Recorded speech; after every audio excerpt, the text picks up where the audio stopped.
हाय, मैं हूँ स्टेला, जिसका मतलब है तारा। ये कूल है ना? और मैं हूँ एमएसए की सबसे पुरानी लड़की, क्योंकि मेरी कहानी की शुरुआत हुई 70s में। पर यकीन करो ये इंटरेस्टिंग है और उम्मीद के बारे में थोड़ी बातें सीखोगे। तो प्लीज लाइक और सब्सक्राइब करें। मेरी जिंदगी बहुत अच्छी नहीं थी। हम दिन में एक ही बार खा पाते और मेरे घर की हालत बहुत खराब थी, मेरे परिवार की भी। मेरे डैड हमेशा गुस्से में रहते और हम बहुत गरीब थे। पर एक समय था जब सब कुछ ठीक था। जब मेरा भाई लूसियो और मैं छोटे थे, तब डैड एक अच्छे डैड थे और मॉम हमारे साथ थी।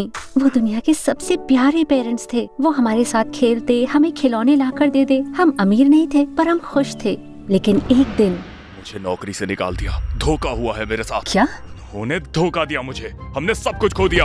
उन्होंने बताया नहीं कि धोखा दिया किसने। हम मदद करने के लिए गए पर हमें इग्नोर करके उन्होंने हमारे खिलौने और मॉम के गहने बेच दिए। जल्दी बेचने को कुछ बचा नहीं और डैड की समझ नहीं आया वो क्या करे। शायद हम काम कर सकते हैं, कुछ बेचेंगे या ऐसे कुछ। हाँ डैड, हम माचिस बेच सकते हैं या नहीं। क्या? क्यों?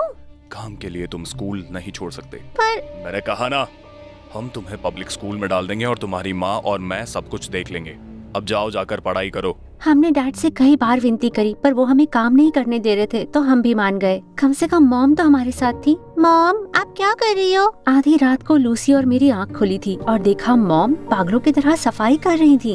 मैं बस घर साफ कर रही हूँ बच्चों।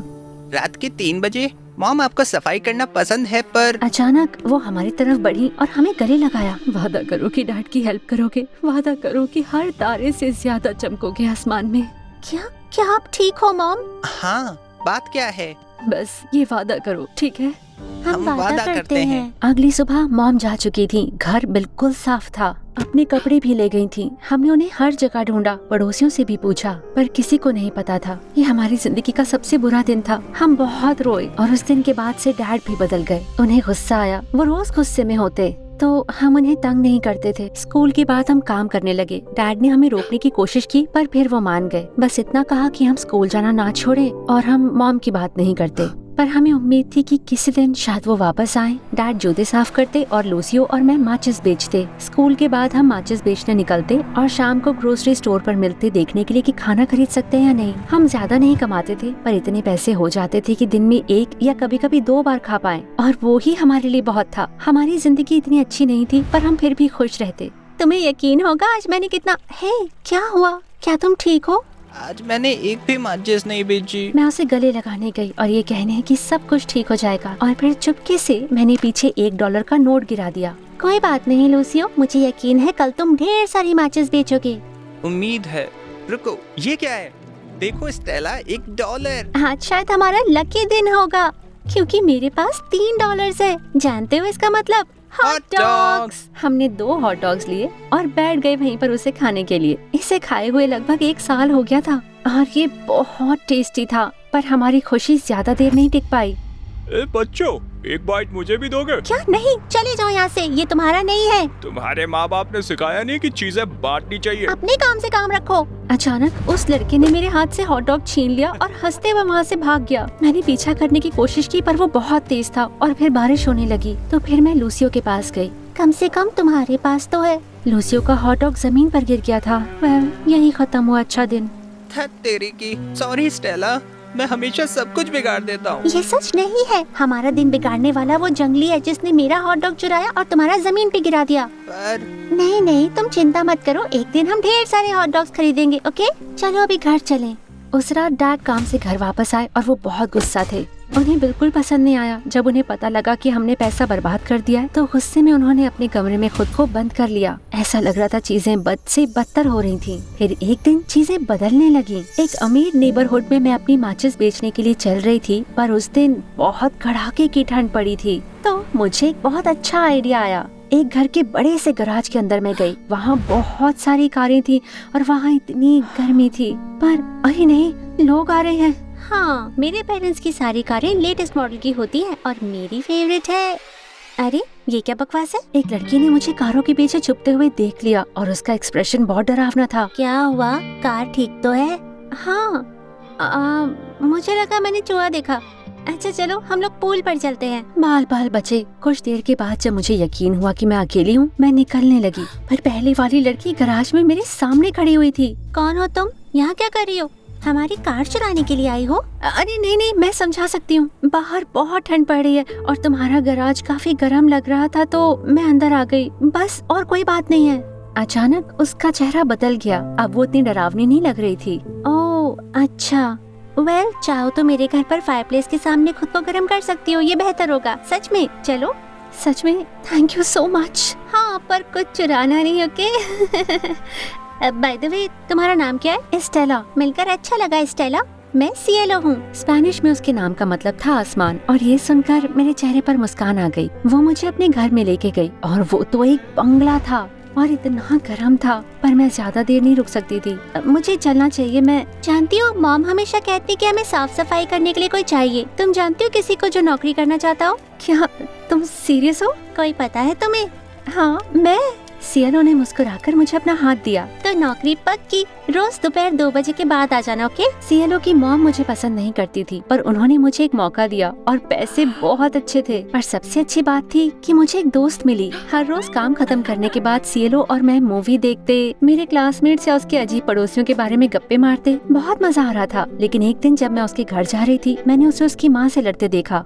तुम्हें अंदर जाके पढ़ाई करनी चाहिए, यहाँ समय मत बर्बाद करो। ये सफाई वाली लड़की तुम्हारा ध्यान भटका रही है सिएलो। उसने कुछ भी नहीं किया है मॉम। मेरे हर चीज में एकदम अच्छे मार्क्स आए हैं। मैं बस इस वीकेंड थोड़ा सा रेस्ट करना चाहती थी और कुछ नहीं। वेल, अगर 5 मिनट के अंदर अपने रूम में पढ़ने नहीं गई तो इस लड़की को नौकरी से निकाल दूंगी। जब उसकी माँ चली गई, मैं उसके पास गई। मैंने उसे कस के गले लगाया और वो रोने लगी। Thank you. जब भी जरूरत हो मैं यहीं पर हूँ। उस दिन के बाद से हम बेस्ट फ्रेंड्स हो गए। पर 1 महीने के बाद उसकी माँ ने मुझे नौकरी से निकाल दिया और मैं फिर से माचिस बेचने लगी। फिर भी सिएलो हमेशा छुप छुप कर मुझसे मिलने आती थी ताकि मैं ज्यादा दुखी ना हो जाऊं। लूसियो भी उससे मिला, पर उससे वो इतनी पसंद नहीं आई, शायद इसलिए क्योंकि वो एकदम सड़ू था। पहली बार, और सिएलो की वजह से मुझे अपनी जिंदगी इतनी बुरी नहीं लगी। एक दिन मैंने उसे अपने बारे में थोड़ा बहुत बताया। तुमने बहुत कुछ सहा है स्टेला। मुझे बहुत बुरा लग रहा है, मेरी मॉम ने तुम्हें नौकरी से निकाल दिया। I am so sorry. ये मेरी ही गलती थी। तुम्हारे साथ इतनी गप्पे जो मारती थी, याद है? और तुमने कभी भागने के बारे में नहीं सोचा? हाँ बिल्कुल, पर हमारे पास इतना पैसा नहीं है। और अगर मैं कहूँ कि मैं तुम्हारी इसमें हेल्प कर सकती हूँ तो? नहीं, बिल्कुल नहीं, मैं तुमसे पैसे नहीं ले सकती। नहीं नहीं, मैं भी अपने पेरेंट्स से भागना चाहती हूँ, पर मैं अकेले नहीं करना चाहती। तो मैं सोच रही थी कि इसके बारे में लूसियो को बताऊं। हम लोग साथ में भाग सकते हैं और हम आजाद हो जाएंगे। तुम्हें क्या लगता है? क्या तुम्हें पूरा यकीन है सिएलो? इससे ज्यादा यकीन मुझे कभी किसी पे नहीं हुआ। लेकिन जब मैंने लूसियो को ये बताया तो उसे सिएलो जितना यकीन नहीं था। पता नहीं है स्टेला, हम मुश्किल में पड़ सकते हैं। लूसियो, यही हमारा इकलौता चांस है। अगर मॉम भाग सकती है तो हम भी कर सकते हैं। हमें भी अच्छी जिंदगी जीने का हक है, डैड से दूर। ठीक है, पर हमें बहुत सावधान रहना होगा। उसके बाद हमारा प्लान शुरू हुआ। सिएलो की मदद से हमने काफी पैसे इकट्ठा किए और कुछ हफ्तों बाद मैं ट्रेन स्टेशन गई और 2 दिन बाद के स्वीडन जाने के लिए ट्रेन टिकट्स लिए। स्वीडन? वहाँ पर? हाँ, उम्मीद है वो अभी वही हो। तुम लोग क्या बोल रहे हो? मुझे कुछ भी समझ नहीं आ रहा है। किस बारे में बात कर रहे हो? मेरी मॉम, तुम्हें बताया था ना मैंने, कभी कभी वो हमें स्वीडन से पोस्ट कार्ड्स भेजती हैं। तो तुम उन्हें ढूंढना चाहते हो? हाँ, पर हमें नहीं पता कि वो हमसे मिलना चाहती हैं या नहीं। अगर वो तुम्हें अभी पोस्ट कार्ड्स भेजती हैं तो इसके पीछे कोई तो कारण होगा ना। लूसियो और मैं सिएलो को देख के मुस्कुराए। वो बहुत अच्छी दोस्त थी। वो दिन आ गया। लूसियो और मैंने डैड को कहा कि हम काम पे जा रहे हैं और सिएलो ने अपनी मॉम से कहा कि वो मॉल जा रही है। हम बस एक छोटे से बैग में कपड़े भर कर लाए ताकि किसी को शक ना हो। हम ट्रेन स्टेशन पर मिले। सिएलो ने मेरी तरफ देखा और हल्के से मुस्कुराई। जब ट्रेन आ रही थी, लूसियो ने मेरा हाथ पकड़ा।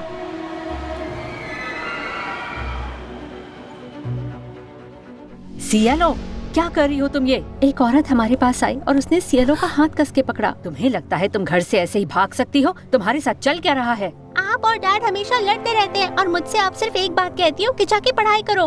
आप दोनों मुझ पर जरा भी ध्यान नहीं देते हो। कौन कह रहा है तुमसे ऐसी बातें? इसने कहा, जानती थी ये लड़की दिक्कत करेगी। Police, police! अकेला छोड़ दो उनको, उन्होंने कुछ भी नहीं किया है। भागो गाइस। एक पुलिस वाला सीएलओ की मॉम के पास आया और इससे पहले कि वो हमें देखे, लूसियो ने मेरा हाथ पकड़ा और हम ट्रेन स्टेशन से भाग निकले। हम एक कचरे के डब्बे के पीछे छुपे और देखा पुलिस वाला वहाँ से गया है। थोड़ी देर वहाँ रुकने के बाद मैं रोने लग गई। इधर आओ, सुनो, सब कुछ ठीक हो जाएगा। तुम्हारी पुरानी जॉब से अभी भी थोड़े पैसे बचे हैं। हम लोग नहीं, क्या? क्यों? हम सीएलओ के बिना नहीं कर सकते, उसे छोड़कर नहीं जा सकते। सही कह रही हो। उस दिन जब हम घर वापस गए तो भागने की सारी उम्मीदें टूट गईं। डैड को हमारे बचे हुए पैसे मिले। वो नाराज थे कि हमने उनसे ये छुपाया। उन्होंने पैसे कहीं और रख दिए और कहा कि इससे सिर्फ खाना आएगा। पर फिर सर्दियाँ आई और मेरे पास सर्दियों के कपड़े नहीं थे। ये जैकेट तुम पहन लो स्टेला, मैं ठंड सह लूंगा। मैं आइसमैन जैसा हूँ। हाँ बिल्कुल। अरे चलो थोड़ा मुस्कुराओ भी। आज हम बहुत सारे पैसे कमाकर ढेर सारे हॉट डॉग्स खाएंगे। क्या कहती हो? क्या पता, कोई बात नहीं।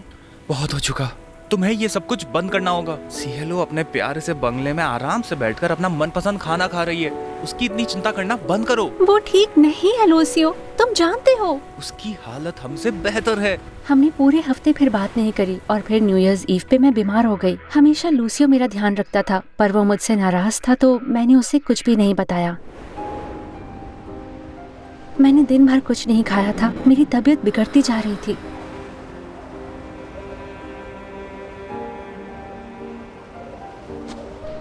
मैं 2 घरों के बीच की जगह में बैठी और अपने हाथ में रखी माचिस को देखा। आज मैंने एक भी नहीं बेची थी। खाली हाथ में घर वापस नहीं जाना चाहती थी। सामने के घर की खिड़की में मैंने देखा तो एक परिवार मिलकर खाना खा रहा था। मुझे बहुत भूख लग रही थी। मुझे लूसियो की याद आई। उम्मीद है वो मुझे माफ कर पाए। दीवार से रगड़कर मैंने एक माचिस जलाई और थोड़ी देर के लिए मेरे हाथ गर्म हुए, पर वो जल्दी ही बंद हो गई। मैंने फिर से जलाई और थोड़ी सी रोशनी में मुझे सीएलओ दिखी। सीएलओ? रोशनी खत्म होते ही सीएलओ गायब हो गई। तो मैंने फिर से जलाई, पर इस बार मुझे मॉम दिखी। मॉम, मत जाओ प्लीज, मैं आपको मिस करती हूँ। आग बुझते ही वो गायब हो गई और मैं रोने लगी। फिर मैंने अपनी सारी माचिस पकड़ी और सबको एक साथ जलाया और मुझे अपना पूरा परिवार दिखा। लूसियो था, सीएलओ थी और सब मिलकर खाना खा रहे थे। मॉम खाना लेकर खड़ी थी और वो मुझे देखकर मुस्कुराई। हमारे साथ आओ स्टेला। मैं आ रही हूँ मॉम। शायद ऐसे ही सब खत्म होगा, या शायद नहीं। मेरी आंखें खुली तो मैंने आसपास देखा। मैं एक अच्छे से बिस्तर में लेटी थी और मेरा रूम काफी अच्छा था। चेयर पर बैठा लूसियो मुझे देख रहा था। शुक्र है कि तुम ठीक हो। मैं बहुत घबरा गया था। क्या हुआ था? बुखार से तुम बेहोश हो गई थी और लगभग तुम जम ही गई थी, पर मुझे तुम जल्दी मिल गई। 1 हफ्ते से तुम कोमा में थी। क्या तुम अब भी गुस्सा हो? जो हुआ उसे भूल जाओ और तुम्हें यकीन नहीं होगा कि मुझे बहुत अच्छी नौकरी मिली है। सीएलओ, उसने मेरी मदद करी है। उसने मेरा हाथ पकड़ा और मैंने उसे एक हल्की सी मुस्कान दी। सब कुछ ठीक हो जाएगा स्टेला। आसमान में सारे तारों से ज्यादा चमकेंगे हम। मैं हूं ना।